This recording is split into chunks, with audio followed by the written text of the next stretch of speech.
What is going on, guys? It is NIMATSU here. I'm bringing a brand new video, and today I have episode 2 of my weapon stat series, and as you can see, the next weapon that we're doing is the R3K. So this is a 3-round burst assault rifle.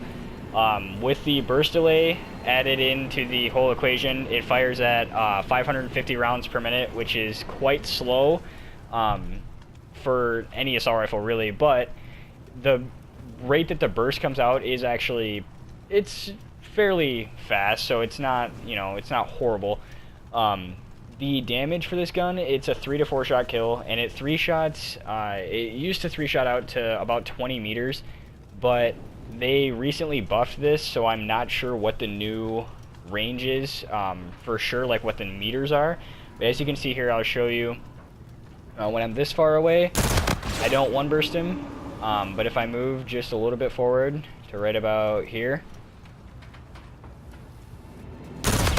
there's a one burst. And it was a headshot, but that doesn't make a difference. Not in this situation, at least. So that's a really good one burst range. Like, that's pretty solid for a 3-shot kill, even for this gun. It is a 3-round burst, not a 4-round burst, so it's more like the XR2 from Black Ops 3 than it is the M8. But the XR2 actually had a way farther 3-shot kill range than this gun did. So it's not, I mean, it is kind of like the XR2, but not really, because it shoots a little bit differently and it doesn't 3-shot out to as far. Next we have the recoil, which I'll come over here to show you guys. And just fire off a couple mags real quick. Let me do that to get the ammo back. It has very low recoil, as you guys will see here in a second. It's not high at all. The grip is not needed. That's mainly because it is a 3-round burst weapon that you don't need the grip. So just fire off a couple mags for you guys here. So as you can see, there's very, very little recoil. And again, this is me not touching the analog stick at all. This is me just pulling the trigger. As you can see, it's very tight. It's goes back to center very quickly, so you don't have to worry about it kicking very much in between bursts or anything like that. Pretty much by the time you fire your next burst, it's back to center, so you don't have to worry about that. The iron sights are quite bad. This weapon is definitely meant for those farther away medium ranges and long range engagements. That's what this gun is made for. That's why it's a 3-round burst weapon. It's made for long range engagements, picking people off the distance, all that kind of stuff. It's not made for your, run and gun kind of like K-bar weapon. That's not at all what this is for. So optics are definitely preferred. This is not a weapon where you want to try and run these iron sights, because picking people off at a distance with these kind of iron sights is not going to be fun. So I definitely recommend running an optic on this. For the suppressor, I don't think that it's a good attachment on this gun, because it does have a good 3-shot range, but when you put the suppressor on it, it restricts that more than it needs to. Like, there's no reason to restrict your 3-shot range, because you want to be able to put people down in one burst. You don't want to have to shoot another burst at people to take them down when you don't have to. You can just shoot one burst and be done with it. I mean, I guess if you really wanted to, be stealthy, then you could run the suppressor and the particle amp, so that way it kind of cancels each other out, and your range is still pretty much the same.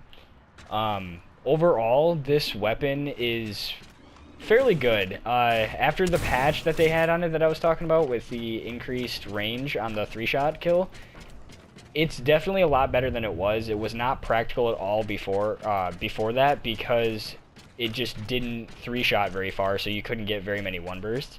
But now that they did increase that, you do get a lot more one bursts, and I think it's a very practical weapon to use now versus before. So my preferred setup for this is some sort of optic, reflex sight, elo sight, whatever you guys want to use. Quick draw, obviously it's a 3-round burst weapon made for precision. You want to be able to snap onto people. Stock is always helpful on any weapon in this game, especially the assault rifles. When your strafing is really slow, you want to be able to strafe faster and move with people. And for me, I personally like to run the particle amp on this, because you can get a farther 3-shot range than what you already had before. And when you can have an attachment that increases your one burst range, why not use it? It's there. It helps you get more one bursts and kill people faster, and it's just an overall really, really good attachment to put on this weapon. Finally, one thing I did forget to say is the reload time on this weapon is 2.4 seconds when you have an empty clip. There's 30 rounds in a mag, and it is an energy weapon, so that does change it up a little bit because you can put on the fusion mag, and that regens your ammo faster, so you don't necessarily have to reload, really ever, depending on how much you're shooting. But the dexterity perk does also help with the reload. If you don't want to run the fusion mag, you can run the dexterity perk, and that cuts your reload in half, so it'd be 1.2 seconds instead of 2.4, which is a lot faster. As you can see here, I'll empty the clip.